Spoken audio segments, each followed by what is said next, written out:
Respected Shri R.P. Gupta, CMD SETI, Shri P.K. Das, CMD IRETA, Shri Chandra Bhushan, President and CEO IAS, and my colleague Shri Trilochan Panda, MD GRIDCO, friends from the industry, the power sector, my colleagues from the government, ladies and gentlemen.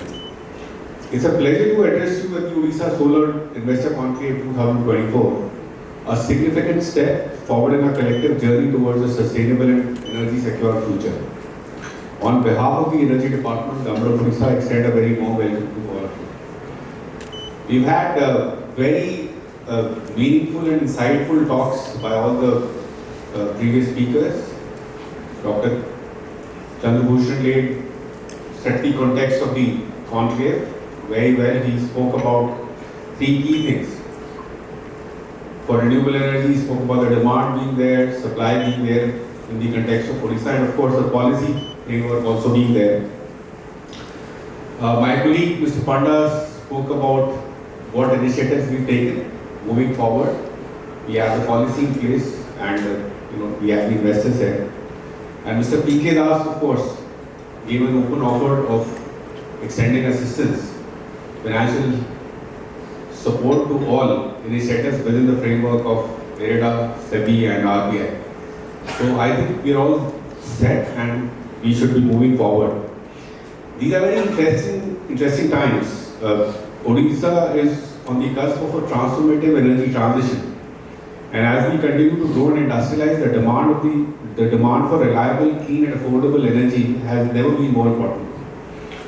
Renewable energy, particularly solar power, and in case of Odisha, floating solar, holds the key to meeting this demand while addressing the global challenge of climate change. The state government is committed to unlocking the full potential of solar energy, and this conclave is a testament to that commitment. The state has taken up an ambitious renewable energy target of adding 10 gigawatts by 2030 and a smooth and sustainable energy transition.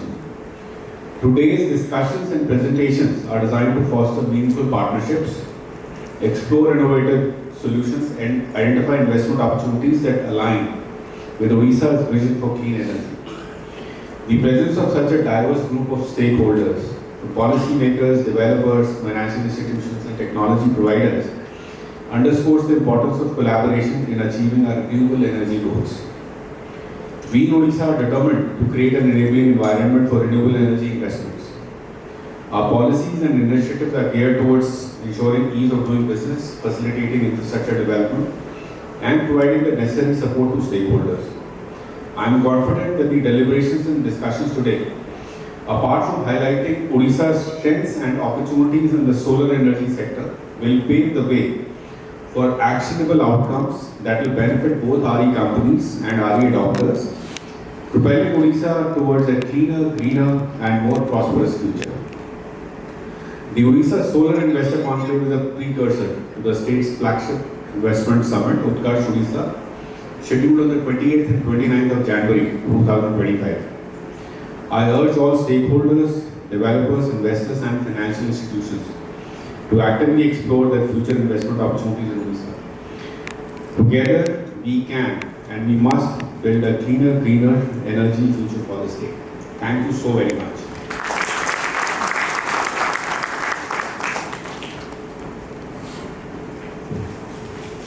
Thank you, Shri, for the very positive address. Ladies and gentlemen, we are also privileged to have the presence of Shri R.P. Gupta, Chairman and Managing Director of the Solar Energy Corporation of India Limited, the nodal agency for the implementation of renewable projects in the country. A retired IAS officer of 1987 batch, Shri Gupta served as Secretary to the Ministry of Environment, Forest and Climate Change, an aerospace engineering graduate from IIT Kanpur. He has also worked with Niti Aayog, Ministry of Coal, and has wide experience in corporate management, economics, statistics planning, and program implementation. May I now request him to address this gathering.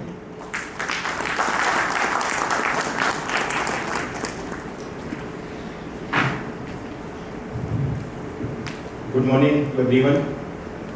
Shri Vishal Kumar, Principal Secretary Energy, Shri P.K. Das, CMD IRETA, Shri Chandra Bhushan, and Shri Vishal Kumar and the industry leaders and everyone present here. My job has been made quite simple by fellow speakers, mainly Shri Chandrabhushan, Shri Panda and Shri Das. Quite a few of things which I wanted to speak, they have in fact covered it. I'll just do the job of clarifying certain things and why it is imperative for everyone to be in Odisha. Friends, generally if we look at the global warming and its impact, almost every country, every region of our country, and particularly Odisha, have been witnessing the extreme events and the severity of the cyclones which have been affecting the direct impact of climate change. But unfortunately, the action for preventing the climate change and the global warming is not exactly just local. We can't prevent the impact of global warming even if India as a whole or Odisha as such totally converts to renewable energy. The actions of others, particularly the developed countries who are pumping gigatons of carbon, they have pumped and they continue to pump in the atmosphere. The impact of that will be felt uniformly all over the globe. So is it that we don't take any action? Because even if we take action, it is not going to impact it.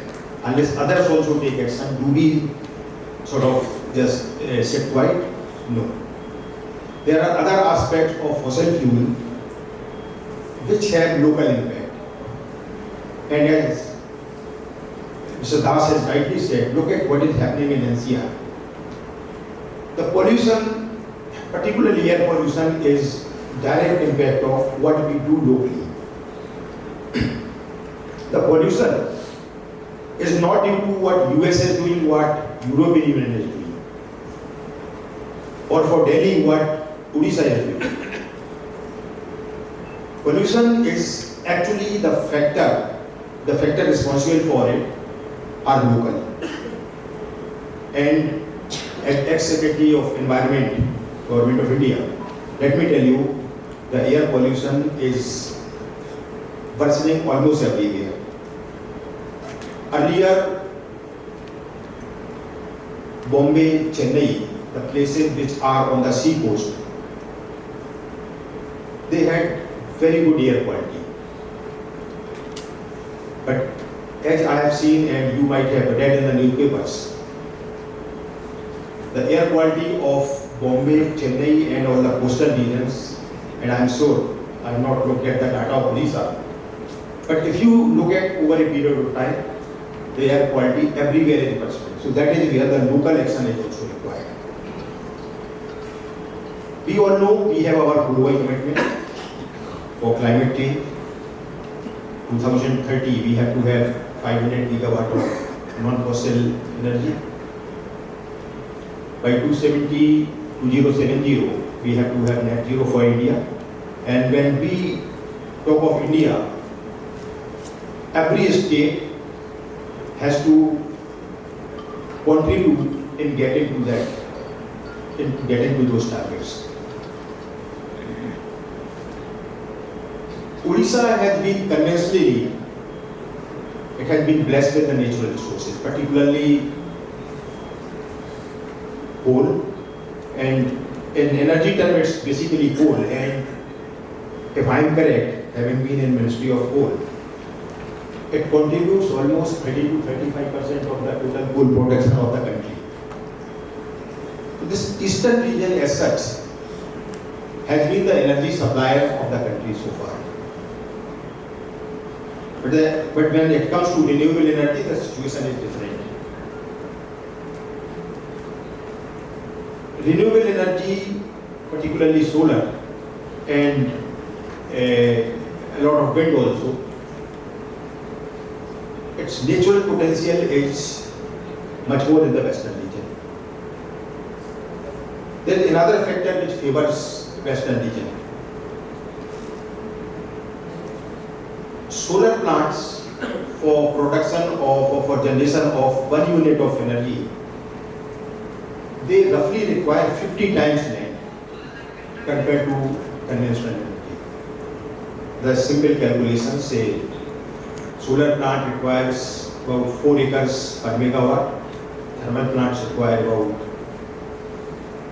1/4 of an acre per megawatt, and if you take the PLF, solar has only about 25% and thermal plants run about 85 to 90%. You add all these, the land requirements for solar plants becomes huge. And that is where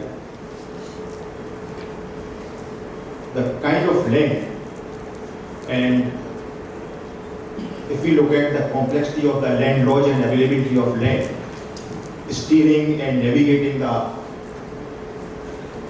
land systems of every state, the uninhabited regions of Rajasthan and Gujarat, where there is very sparse population, good solar potential, they have a very natural advantage. And added to that was the waiver of transmission charges, which tilted the scale in favor of those states. But solar energy and wind energy, they are the resources which are present almost everywhere. Somewhere it may be more, somewhere it may be less. But they are present everywhere, unlike fossil fuel. And we have to take advantage of that. With transmission charges, they were slowly now being removed. It kind of directs that every state assesses its potential and its slight disadvantage which it is having in terms of solar potential or renewable potential.